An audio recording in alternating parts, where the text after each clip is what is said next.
Buenos días. El día de hoy vamos a revisar el siguiente tema que tiene que ver con las isotermas de Van der Waals. La sesión pasada platicamos sobre cómo es que Van der Waals propone las correcciones de presión y de volumen para obtener una ecuación para un gas real. Incluimos ahí entonces a una constante A y una constante B que acordamos que son relacionadas con las interacciones moleculares y con el tamaño de las moléculas. Y a partir de esa ecuación podemos determinar los valores de temperatura, presión y principalmente de volumen molar a través de un método matemático que puede ser iterativo o la resolución de un polinomio del tercer orden. Además de todo lo que platicamos la clase pasada, también digamos que dentro de lo que Van der Waals consideró fue la posibilidad de que estos gases se licuaran, cosa que la ecuación del gas ideal no tenía incluida, y entonces esta era una de sus principales desventajas. Van der Waals sí consideró esta posibilidad de que ocurriera el equilibrio entre el líquido y el vapor correspondiente cuando este es llevado a una alta presión para ser comprimido. Uno de los diagramas que se obtienen con las isotermas de Van der Waals es el que les presento aquí. En este gráfico, nosotros tenemos graficado a la presión y al volumen molar. Y dentro de este gráfico tenemos tres secciones importantes. Hay una sección en azul, hay otra sección en amarillo que está representada por una campana y hay otra zona que está aquí que no tiene un color particular, en donde nosotros podemos ver las diferentes isotermas. Tanto las isotermas están en las tres regiones que acabo de mencionar. Ahora, la ecuación de Van der Waals predice que nosotros podemos tener al líquido y al vapor al mismo tiempo. Vamos a analizar cada una de estas regiones y vamos a platicar las características de cada una de ellas. Primero, la zona que está aquí es la zona de la que no tiene un color particular, es la zona destinada al vapor. En esta zona únicamente se tiene relacionado las propiedades para un vapor. Pues aquí le voy a poner que este es para el vapor. La zona en amarillo, que platiqué que está aquí en una campana, a esta se le conoce como la campana del equilibrio líquido-vapor. Entonces aquí está el equilibrio entre el líquido y el vapor. Finalmente, la zona que está en azul corresponde a la sección en donde únicamente se tiene al líquido. Entonces aquí le voy a poner que esta es la zona del líquido.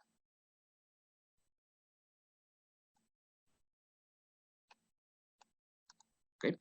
Este diagrama de presión contra volumen molar es un diagrama de fases. Y es un diagrama de fases porque podemos nosotros tener, digamos, en cualquiera de estos puntos, cuál es la característica que tendría el sistema de estudio, en términos de si vamos a tener una fase líquida, vamos a tener una fase gaseosa, o podemos tener la posibilidad de tener ambas fases. Estos diagramas de fases ustedes los van a ver con mayor familiaridad en el siguiente curso de equilibrio y cinética, pero bueno, en este es importante destacarlo porque es el resultado de lo que Van der Waals propuso. Ahora vamos platicando por partes. La zona que está aquí en el vapor, tenemos dos líneas, una que es punteada y otras que son líneas continuas. La línea punteada fue calculada con la ecuación del gas ideal, mientras que las líneas continuas fueron determinadas con la ecuación de Van der Waals. Si nosotros nos fijamos, la línea punteada es una línea que fue determinada a 334 Kelvin con la ecuación del gas ideal, mientras que la línea continua en amarillo que está aquí es determinada a la misma temperatura, 334 Kelvin, para la ecuación de Van der Waals. Es importante mencionar que a pesar de que las dos isotermas están en la región del vapor, la relación que tienen entre la presión y el volumen son diferentes. Si ustedes se dan cuenta, esto es lo que predice la ecuación del gas ideal, y entonces si nosotros nos paráramos en algún punto de esta isoterma, nosotros podríamos saber cuál es la presión si vamos hacia las Y, o el volumen molar si vamos hacia las X. Fíjense la diferencia que hay entre esta isoterma y la línea continua que fue determinada con la ecuación de Van der Waals. Realmente la diferencia es notoria y es mayor cuando nosotros estamos en volúmenes más bajos. Es decir, si el gas es comprimido, la diferencia entre lo que predice la ecuación del gas ideal y la ecuación de Van der Waals se hace más grande. ¿Se fijan? En esta región está mayor diferencia que en esta región en donde estamos hablando de volúmenes molares mayores. Entonces quiere decir que si el gas es comprimido, nosotros iríamos en esta dirección en la isoterma, y entonces la diferencia de valores se hace mayor cuando el volumen del gas disminuye, o en otras palabras, se comprime, y entonces es cuando las fuerzas de repulsión toman mayor importancia, y por eso es que esta diferencia aumenta. Ahora, fíjense cómo la ecuación del gas ideal presenta la forma de la hipérbola equilátera que nosotros vimos en la ley de Boyle. Esta forma de hipérbola equilátera también se observa en las isotermas de Van der Waals. La isoterma de 365 y 334 tienen la misma forma, pero los valores de presión y de volumen que predicen son diferentes. Aquí es donde se nota completamente cuál es la utilidad de tener ecuaciones para gases reales, que sería en este caso con Van der Waals las líneas continuas, contra la predicción que tiene la ecuación del gas ideal, y que fue nuestro primer acercamiento para una ecuación de estado de un compuesto gaseoso. Bueno, entonces queda claro que hay una gran diferencia entre ocupar la ecuación del gas ideal y la ecuación de Van der Waals, y entonces ahora vamos a platicar sobre las líneas continuas. Particularmente vamos a ir tomando en consideración 4 puntos de estas líneas, ya que dependiendo de la posición con respecto a la temperatura, estas líneas cambian su forma. Mientras estamos en la zona del vapor, es decir, a estas temperaturas que, como vamos a ver un poquito más adelante, son las temperaturas mayores, se nota que tienen la forma en que la presión y el volumen son inversamente proporcionales. O sea, esto de lo que nosotros vimos en las leyes empíricas sigue observándose a pesar de que la ecuación de Van der Waals es un poco más compleja en su estructura. Entonces, desde ese punto de vista, tienen la misma relación la presión y el volumen molar, y entonces por eso tenemos esta forma. Ahora, ¿qué pasa cuando al gas le disminuimos la temperatura? Les quiero pedir un gran favor, de verdad, ¿podrían llegar a las 7 de la mañana? De verdad, me corta el ritmo mucho que ustedes estén llegando después. De verdad, no es mala onda, pero justo hoy creo que es cuando más tarde están llegando. Una disculpa, pero de verdad que me cortan muchísimo el ritmo. Bueno, entonces, si el gas disminuye su temperatura, fíjense cómo las isotermas van disminuyendo su valor en la escala del eje Y de presión. Nosotros podemos ver ahora que si pasamos de 365 a 334, pues los valores de presión disminuyen. Si pasamos de 334 a 304, los valores de presión disminuyeron. Pero fíjense cómo esta isoterma ya no tiene completamente la forma de la hipérbola equilátera. Disminuye, y luego aquí tiene un punto de inflexión, y esta zona que está a volúmenes mayores sí tiene la forma de la hipérbola equilátera, pero toda la zona que está a volúmenes bajos, es decir, por ejemplo aquí a valores de 0.15 de volumen molar menores, no tiene esa forma. Si nosotros seguimos disminuyendo la temperatura, ahora de 304 a 274, aquí se nota aún con mayor visibilidad la diferencia. Se puede ver cómo aquí tenemos una línea vertical, luego aquí tenemos una línea horizontal, y saliendo de la campana tenemos otra vez la forma de la hipérbola equilátera. Esto se va viendo cada vez más pronunciado si nosotros seguimos disminuyendo la temperatura. Aquí de nueva cuenta tenemos la zona donde la isoterma tiene una forma vertical, la forma horizontal. Fíjense cómo el intervalo en donde esta línea horizontal toma lugar es más grande cuando la temperatura es más baja, y saliendo de la campana, todas las isotermas tienen la misma forma, sí tienen la forma de la proporcionalidad inversa entre la presión y el volumen. Entonces, ¿pero por qué pasa esto? ¿Por qué pasa que la isoterma cambia su forma y tiene diferentes consideraciones? Bueno, vamos a platicar sobre 4 puntos que nos harán entender por qué tienen esta forma diferente. Vamos a tomar la isoterma que está en 258 Kelvin, que es esta. Y en esta isoterma vamos a localizar 4 puntos particulares. Tenemos un punto A, que sería este, en donde el sistema está únicamente compuesto por el CO2, en este caso gaseoso. Un punto B,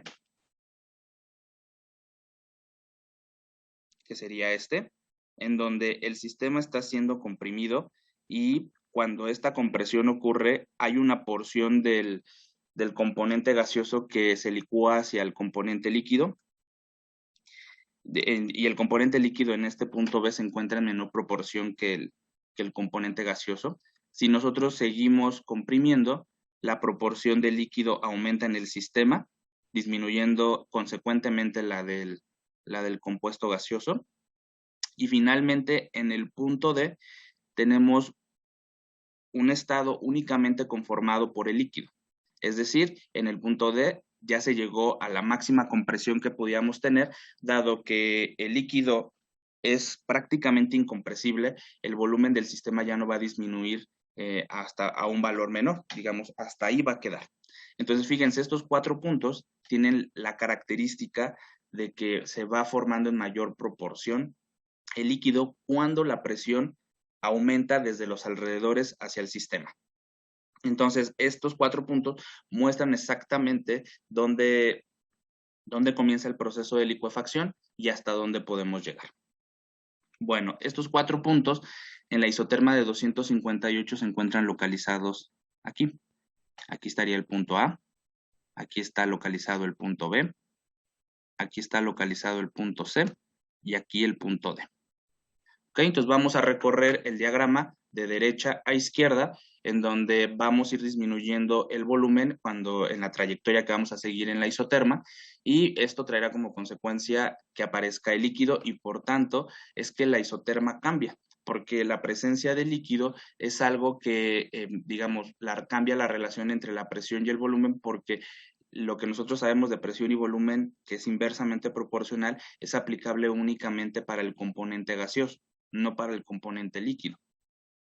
Bueno, entonces fíjense, la línea que en este caso es verde, que me hace el diagrama otra vez un poco grande para que aquí se note, la línea verde, la isoterma verde, si se fijan en todo este intervalo, aquí sí tiene la forma esperada, ¿no? Para el componente gaseoso, dado que en todo este intervalo nosotros no tenemos la posibilidad de tener el líquido, entonces nosotros vamos a tener la forma de la hipérbola equilátera. El punto A está fuera de la campana y está en la región que no tiene color, y entonces si nosotros digamos, a nivel laboratorio, quisiéramos tener únicamente el componente gaseoso, nosotros deberíamos de elegir una presión y un volumen molar que estuviera en esta zona. Si yo quiero estudiar a un componente gaseoso, obviamente no me voy a parar en la campana, ni me voy a parar aquí en la zona azul. Si yo quiero estudiar al componente gaseoso, tengo que escoger condiciones que estén aquí. Y esta es una de las grandes utilidades de los diagramas de fases, que nos permiten identificar regiones en donde experimentalmente hablando ya sabemos qué es lo que vamos a obtener experimentalmente hablando. Entonces, si yo selecciono este punto A, este estado A, yo tengo la certeza que en este punto, yo, aunque estoy próximo a la campana del equilibrio líquido-vapor, todavía en este punto únicamente el sistema está conformado por un componente gaseoso. En este caso, el componente gaseoso es dióxido de carbono y es uno de los primeros componentes que fueron estudiados bajo esta ecuación de Van der Waals. Y bueno, a partir de su estudio fue que se determinaron ciertas características importantes, que ahorita vamos a llegar a ese punto. Bueno, entonces en el punto A, nosotros tenemos únicamente el componente gaseoso, y si nosotros lo comprimimos, es decir, disminuimos su volumen, nosotros estaríamos recorriendo la isoterma hacia la izquierda. ¿Qué sucede cuando yo voy hacia la izquierda? Entro a la campana que está propuesta para el equilibrio líquido-vapor. En el momento en el que nosotros entramos en digamos, en esta campana, la formación de líquido tiene probabilidad. Si yo ya entro, pues la formación de líquido es un hecho. Entonces, a partir de este punto que ahorita vamos a decir cómo se llama, nada más denme unos minutos para platicarles cómo se llama. A partir de que yo entro a la campana, el líquido comienza a formarse en el sistema. En el punto B, entonces, es un punto en que ya está dentro de la campana, y si recordamos los cilindros, aquí en este punto B ya teníamos la formación de líquido. ¿Qué pasa si yo sigo comprimiendo? El volumen del sistema disminuye, y entonces esto es progresivo. Sigue disminuyendo el volumen, y a medida que el volumen del gas va disminuyendo, la proporción de líquido aumenta. Fíjense cómo en la campana los puntos que están localizados hacia la izquierda sobre la misma isoterma, pues son puntos o estados en donde el líquido va tomando mayor proporción. Por ejemplo, si yo me parara aquí en la mitad de la isoterma que está dentro de la campana, pues aquí yo podría esperar que a lo mejor tengamos 50%. En este punto tenemos más vapor, a la mitad tendríamos 50-50, y si yo me voy hacia este extremo izquierdo, la proporción de líquido ha aumentado. Pero fíjense cómo en esta zona, cuando el líquido aparece, la isoterma tiene un comportamiento horizontal, indicando que la presión del sistema es constante. En este caso, para esta isoterma, la presión más o menos está en 40 y aquí serían 45, un poco arriba de 45, entre 45 y 50 bar. Aquí la presión permaneció constante. Fíjense, en la zona donde está el vapor es claro que la presión, si el volumen cambia, la presión cambia. Pero ¿qué pasa en la zona de la campana cuando el líquido ya se formó? La presión permanece constante. Desde este punto de vista, aquí dentro de la campana es un proceso a presión constante.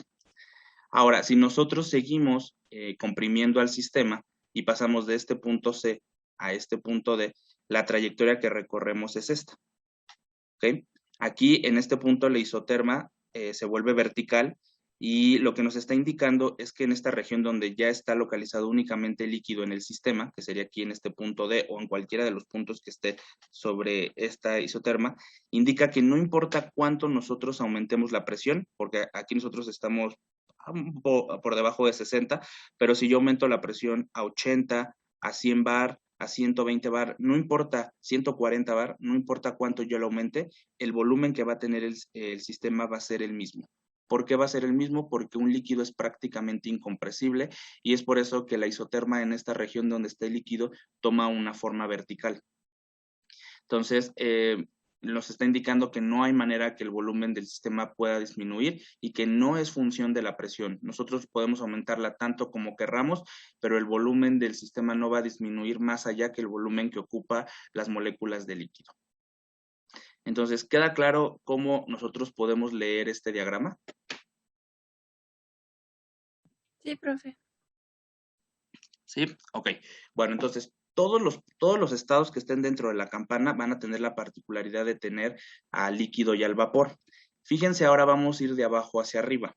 La zona en donde podemos tener la coexistencia del líquido y el vapor está viendo favorecida a menor temperatura. A 243 Kelvin hay una probabilidad de tener mayor cantidad de estados que tengan al líquido y al vapor. Si nosotros vamos a 258, este intervalo se hace más estrecho. Y así, si nosotros vamos aumentando a 274, aún se reduce el intervalo. Y particularmente hablando, la isoterma localizada a 304.12 Kelvin para el dióxido de carbono es una isoterma en donde toca únicamente en un punto a la campana, y la toca en el máximo. Entonces, el intervalo en el que podemos tener la coexistencia líquido-vapor va haciéndose menor si la temperatura aumenta. Esto es importante porque un punto característico de esta campana, en este máximo, pues es cuando una isoterma lo toca en un único punto, porque además, coincide con el máximo de la campana.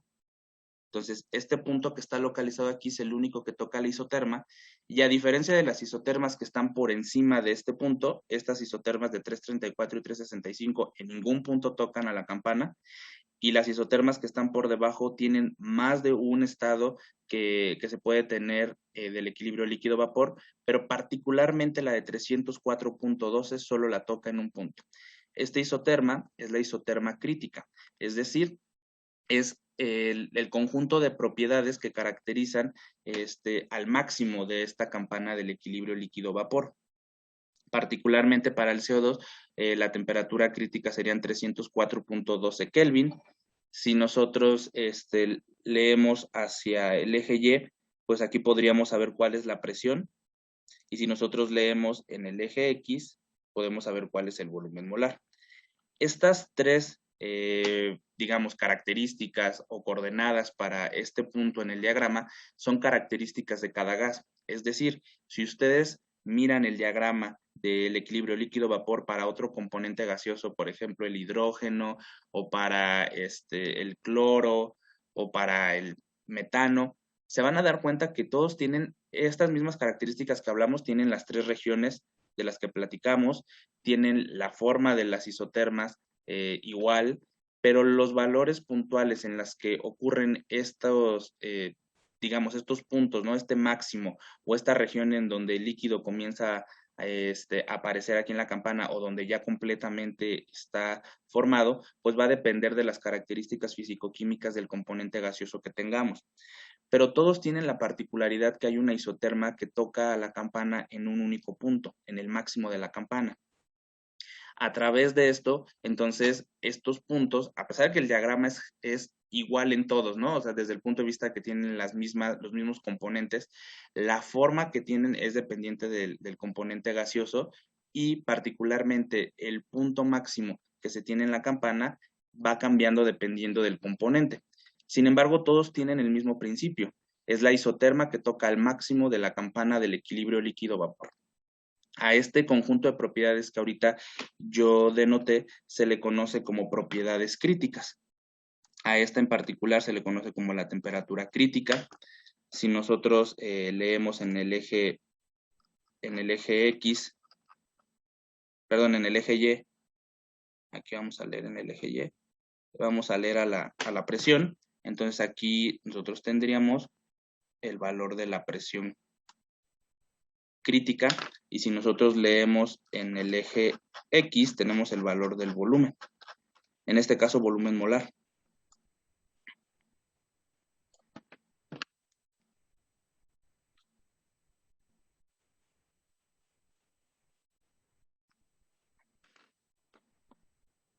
Entonces, esta sería la presión crítica y este sería el volumen molar crítico.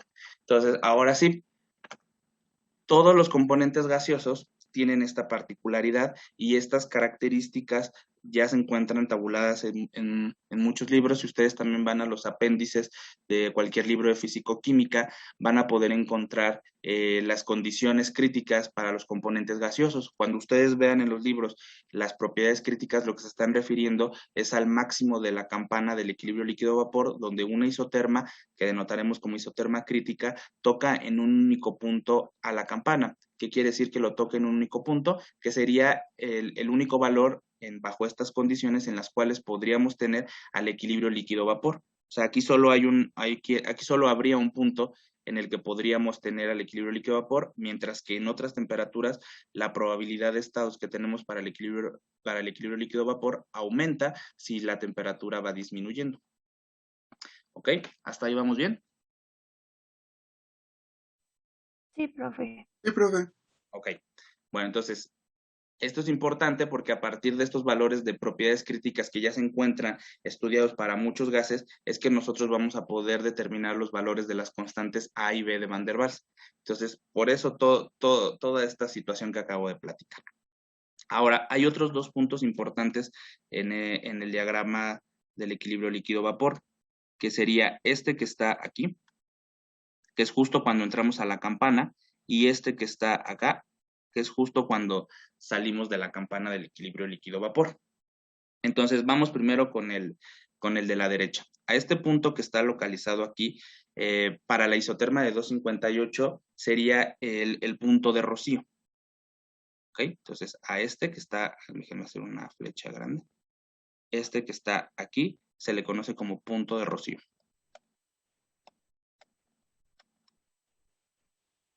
¿Ok?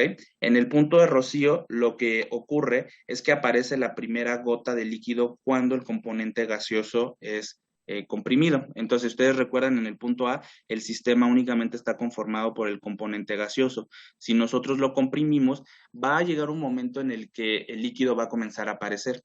La primera gota de líquido que aparece tendrá lugar aquí, en este límite de la campana del equilibrio líquido-vapor, y a este punto en donde aparece la primera gota de líquido se le conoce como punto de rocío, y la temperatura que lo caracteriza, pues sería la temperatura de rocío. Pero fíjense cómo a 200, si ustedes a 258 Kelvin quisieran ver la primera gota, pues tendrían que tener esta presión y tendrían que tener este volumen molar. ¿Ok? Entonces, este es el punto de rocío. Ahora, en contraparte, si nosotros tenemos este otro punto límite en la campana, a este se le conoce como punto de burbuja.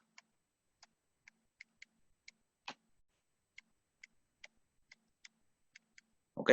Entonces, a diferencia del punto de rocío, si nosotros vamos, por ejemplo, del punto D al punto C, en el punto D el sistema únicamente está compuesto por un líquido. Si nosotros que entramos a la campana del equilibrio líquido-vapor, debe de aparecer la otra fase. En este caso, si el componente en el punto D es únicamente líquido, debe de aparecer el componente gaseoso. Entonces, para que nosotros podamos tener el componente gaseoso, pues debe de ocurrir la primera formación de una burbuja. Y esto es, por ejemplo, cuando nosotros ponemos a calentar agua líquida y el agua comienza a ebullir desde el fondo, nosotros alcanzamos a ver burbujas. ¿Sí están de acuerdo? ¿Sí han visto eso? Sí. ¿Sí? Bueno, Profe. imaginen que estamos viendo eso en el punto D tenemos completamente líquido, y entonces el momento en el que aparece la primera burbuja que tiene que ver con la formación del componente gaseoso sería este punto en la campana, sería el límite, y es justo cuando estamos entrando aquí a la campana del equilibrio líquido-vapor, y dado que aparece la primera burbuja del componente gaseoso, a este punto particularmente se le conoce como punto de burbuja. ¿Ok? Todos los demás puntos que están dentro de la campana, pues bueno, ya tienen al líquido y al vapor, y la proporción, recuerden, pues dependerá hacia dónde esté localizado el punto. Si el punto está localizado más hacia la derecha, es decir, más hacia la zona del vapor, pues la proporción del vapor será mayor. Si los puntos están localizados hacia la izquierda, que estamos acercándonos a la zona de predominio de líquido, entonces los puntos aquí, cualquier estado, tienen mayor proporción al líquido. ¿Ok? Ahora, cada temperatura tiene su propio punto de rocío y su propio punto de burbuja. Entonces, no es que haya un único punto, sino para cada temperatura existe un valor para el punto de rocío y para el punto de burbuja, pero pues todos están aquí. Por ejemplo, todos estos son puntos, bueno, todos los que están aquí sobre la campana, aquí sobre esta línea, pues son los puntos de burbuja, y todos estos son los puntos de rocío, que cada uno de ellos corresponderá a un valor de temperatura. ¿Ok? ¿Quedó claro? ¿Más o menos? Sí, profe. Sí, profe. ¿Sí? Ok. Bueno, entonces, como se dan cuenta, los diagramas de equilibrio dan mucha información sobre el comportamiento del sistema, cómo puede estar conformado, si va a tener solo vapor, líquido, o vamos a tener la combinación de ambos. Ahora, lo que vamos a ver más adelante, nos vamos a centrar únicamente en el máximo, que sería este punto en donde nosotros tenemos a las condiciones críticas. Dado que es un máximo, a nosotros en cálculo nos enseñaron pues cómo podemos caracterizar un máximo. ¿Se acuerdan de eso? Un máximo, un mínimo, un punto de inflexión. ¿Se acuerdan de eso? Sí. ¿Sí? Ok. Entonces, la campana tiene un máximo, pero la isoterma es la que tiene el punto de inflexión, y la isoterma es la que es determinada con la ecuación de Van der Waals. ¿Ok? Entonces, desde el punto de vista de la isoterma, tenemos un punto de inflexión. Si nosotros recordamos, en cálculo nos hicieron saber que una característica en el punto de inflexión es que se cumple que la primera y la segunda derivada tienen el valor con cero. En este caso, dado que nosotros estamos graficando a la presión contra el volumen molar, entonces quiere decir que la parcial de la presión con respecto al volumen molar, cuando la temperatura es la temperatura crítica, fíjense aquí, en esta condición es donde estamos diciendo que estamos parados en el punto crítico. Entonces, este cambio de la presión con respecto al volumen tiene que ser igual con 0. Esa es la primera derivada. Si nosotros hacemos ahora la segunda derivada, de nueva cuenta para la presión con respecto del volumen molar, cuando la temperatura es igual a la temperatura crítica, también se debe de cumplir que esto es igual con 0. Ahora, la presión está dada por la ecuación del gas ideal. Fue lo que dijimos, las isotermas se obtuvieron a través de utilizar a la ecuación del gas ideal. La ecuación de Van der Waals, perdón. Entonces, otra vez, las isotermas fueron obtenidas a través del uso de la ecuación de Van der Waals. Entonces, porque son las líneas continuas. La ecuación de Van der Waals es la que está aquí como ecuación número 1. Esta es la ecuación de Van der Waals. Entonces, matemáticamente hablando, lo que nosotros deberíamos de hacer es la primera derivada y la segunda derivada para esta ecuación. Aquí les muestro los resultados que se deben de obtener para la primera y para la segunda derivada. Esta sería, aquí sería la primera derivada. Y esta sería la segunda derivada. ¿Ok? En la primera derivada nosotros tenemos que el resultado es esta suma de cocientes, donde queda menos el producto R por la temperatura crítica entre la diferencia del volumen molar crítico menos B elevado al cuadrado, más el cociente de 2 veces la constante A entre el volumen molar crítico al cubo, y esto es igual con 0. El resultado de la segunda derivada es 2 veces el producto de R por la temperatura crítica entre la diferencia del volumen molar crítico menos B elevada al cubo, menos 6 veces la constante A dividida entre el volumen molar crítico a la cuarta. Y esto tiene que ser igual con 0. Les invito a que ustedes corroboren que estos son los resultados aplicando lo que ustedes aprendieron en cálculo, para que se den cuenta que estos son los resultados para la primera y la segunda derivada de la presión con respecto al volumen molar para la ecuación de Van der Waals. Bueno, lo que viene más adelante pues es un desarrollo algebraico. Dado que ambas están igualadas con 0 y comparten este término común que yo he puesto aquí en azul, que es el producto R por la temperatura crítica, hay muchos caminos, pero bueno, a mí me pareció conveniente igualar estos dos términos en donde tenemos el producto RT de la ecuación 2 y de la ecuación 3, y entonces nosotros obtenemos esta expresión que tengo aquí, donde aquí ya la simplifiqué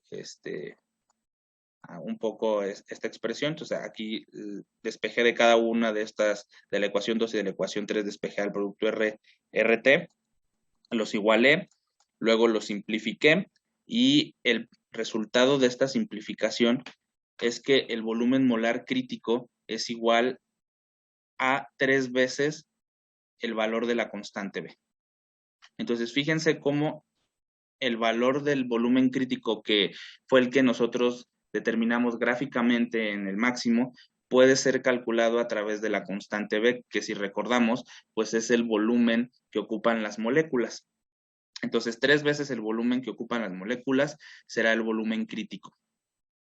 Ahora, si sustituimos este valor de volumen crítico en la expresión 2, que es la primera derivada, pues nosotros podríamos, aquí está la sustitución, podríamos obtener el valor de la temperatura crítica. Fíjense en particular, la temperatura crítica tiene un valor de 8 veces la constante A entre 27 veces el producto de la constante R por B. Fíjense, otra vez, aquí la constante, la propiedad crítica queda en función de las constantes A y B. En este caso, digamos que aquí está un poquito más compleja, la expresión con respecto al volumen crítico, pero bueno, se puede calcular. Si yo conozco los valores de A y de B, podría conocer el valor de la temperatura crítica. Ahora, como siguiente paso, me falta conocer a la presión crítica. Si yo sustituyo al volumen crítico y a la temperatura crítica en la primera ecuación, que es la ecuación de Van der Waals, considerando que en este punto que nosotros estamos analizando la presión es igual a la presión crítica, entonces nosotros de aquí podemos despejar el valor de la presión, y entonces nos queda que el valor de la presión crítica para cualquier componente gaseoso va a ser igual a A entre 27 veces el valor de la constante B elevada al cuadrado. Entonces ya tenemos 3 expresiones que nos permiten determinar el valor de las propiedades críticas a partir de las constantes A y B de los gases. Entonces eso está muy padre porque estas son ecuaciones generales que pueden ser aplicadas para cualquier componente gaseoso. Entonces, con que sepamos los valores de A y B, podemos saber el conjunto de propiedades que se caracterizan en el punto crítico para cualquier gas. También podríamos poner en función a la constante A y a la constante B en términos de las propiedades críticas. Y bueno, este sería como un segundo paso, digamos, o un segundo segmento de análisis.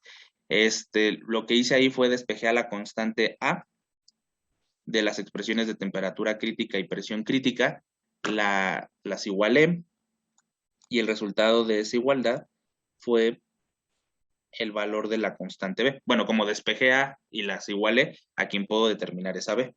Entonces, si ustedes hacen eso, entonces me queda que la constante B es igual al producto R por la temperatura crítica entre 8 veces la presión crítica. Con esto yo ya tengo una ecuación que relaciona a la constante B con las propiedades críticas. Ahora, para la constante B, a mí lo que se me... para la constante A, lo que se me ocurrió fue sustituir a la constante B en la expresión para temperatura crítica, y lo que resultó fue que el valor de la constante A es igual a 27 veces el R cuadrada por la temperatura crítica al cuadrado entre 64 veces la presión crítica. También son ecuaciones generales para cualquier gas. Y entonces, bueno, esta es la contraparte. Si yo tengo el punto crítico, conozco los valores del punto crítico, puedo conocer los valores de las constantes A y B. O sea, o uno o otro. A partir de A y B podría conocer las propiedades críticas, que serían las tres expresiones anteriores, o utilizando las propiedades críticas podría conocer el valor de A y de B. Dependerá del caso, ¿no? Dependerá de lo que nosotros tenemos, pero estas 5 ecuaciones tienen que ir a su ecuacionario y las tienen que tener a la mano, porque como les comentaba en la clase pasada, es probable que les dé los valores de A y B, pero también es probable que les dé el conjunto de propiedades en el punto crítico, y a partir de ellas ustedes pueden determinar los valores para A y B. ¿Ok? ¿Hasta ahí vamos bien? Sí, profe. ¿Sí? Sí. Ok, bueno, haciendo un análisis similar, y voy a ponerle, bueno, aquí entre comillitas similar, donde se haga el análisis de la primera y de la segunda derivada para la ecuación de estado de Rayleigh-Kwong, se pueden obtener los valores de A y de B como función de las propiedades críticas. Fíjense cómo cambian los valores de A y de B con la ecuación de Van der Waals. A, acá está B. Queda aquí que A es igual a R, la constante de los gases, la constante de los gases R elevada al cuadrado por la temperatura crítica elevado a las 5 medios, entre 9 veces la presión crítica por 2 elevado a la 1/3 menos 1. Ese es el valor para A.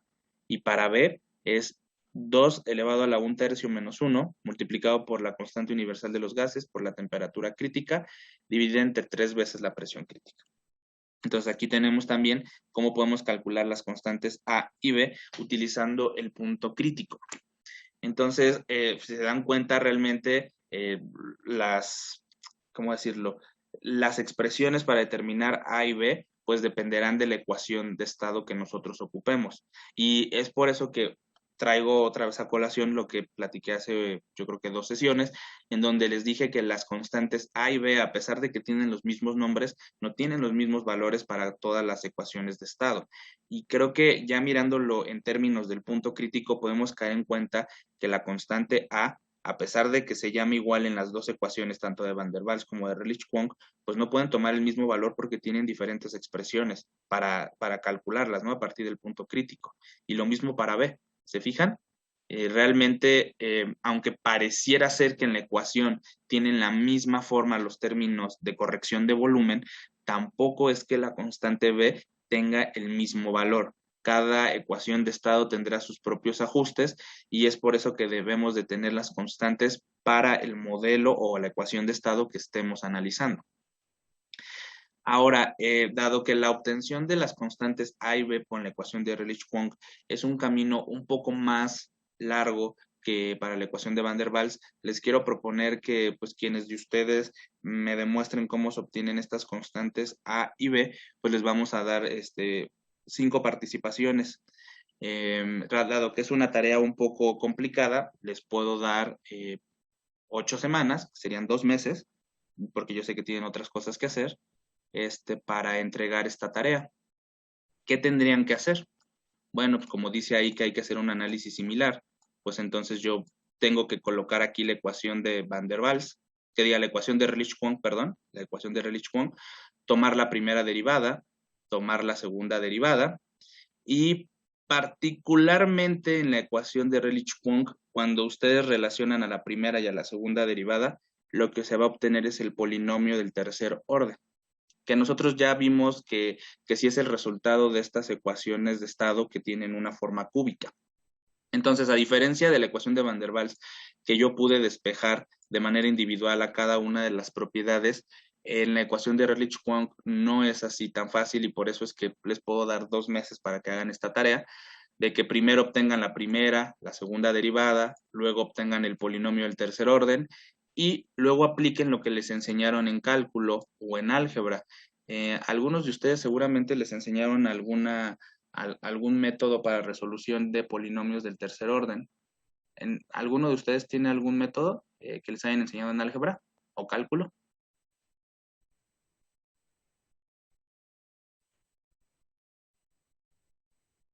Hay uno que empieza con C, que sé que sí lo dan algunos profes.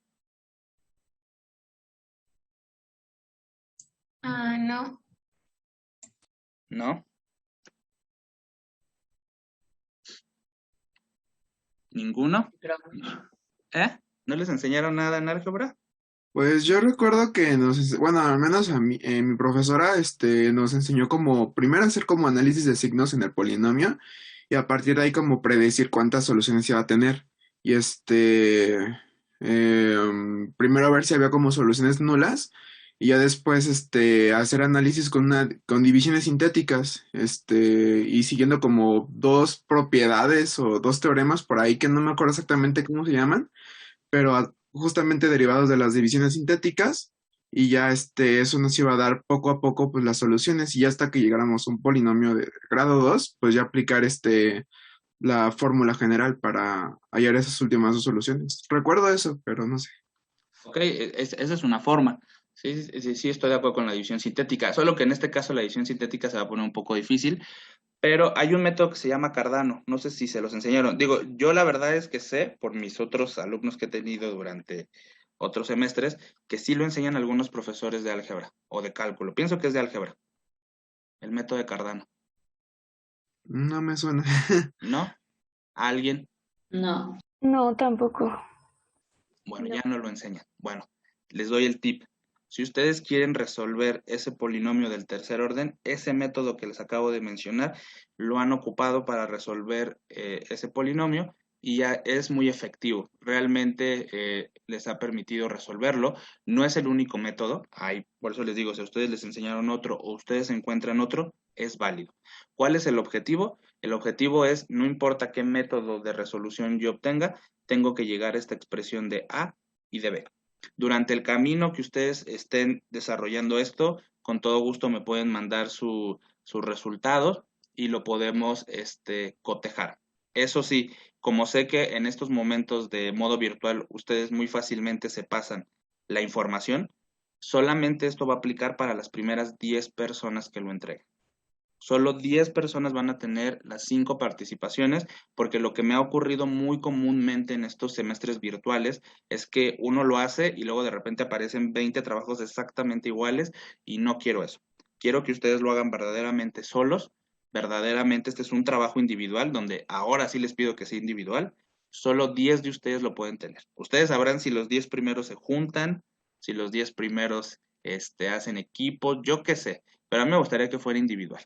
Sé que es algo muy difícil en este modo virtual que ocurra, pero lo que sí les puedo decir es que yo los puedo acompañar durante este camino y ustedes me pueden ir mostrando lo que van haciendo con todo gusto, pero eso sí, si ustedes lo comparten y la otra persona es más viva que ustedes y lo entrega antes y ustedes quedan fuera de estos 10, yo no voy a poder hacer nada. Entonces, voy a abrir esta tarea y les voy a poner 2 meses. No quiere decir que tienen hasta 2 meses para entregarlo. Si ustedes lo terminan antes, pues la tarea será contabilizada en el momento en el que ustedes lo entreguen y los 10 lugares serán ocupados con respecto al momento en el que vayan subiendo las tareas. Cuando se suban las 10 tareas, yo en ese momento, obviamente 10 tareas con la respuesta, yo en ese momento voy a parar la tarea, se los voy a hacer saber y les voy a decir, ya terminó el tiempo, pero tienen 2 meses, pero si los 10 lo terminan antes, entonces va a ser función de ustedes cuánto dura esta actividad. Puede durar los 2 meses, puede durar los 2 meses, puede durar 15 días. Eso me lo van a dictaminar las 10 personas que lo entreguen. ¿Les parece un buen reto? Sí, profe. Profe, Ok. Y 5 participaciones es un montón, ¿eh? Si a ustedes no les gusta platicar porque son más tímidos o porque tienen alguna pues, situación tal vez de conexión y tal vez por eso no se animan a platicar cuando vemos la resolución de las series, este es el momento en el que ustedes pueden alcanzar a los que han participado durante estas sesiones de serie y no quedar en desventaja. ¿Parece bien? sí, profe, gracias. Bueno, entonces voy a terminar aquí este video. Pon en práctica lo aprendido en esta clase. Nos vemos en la próxima.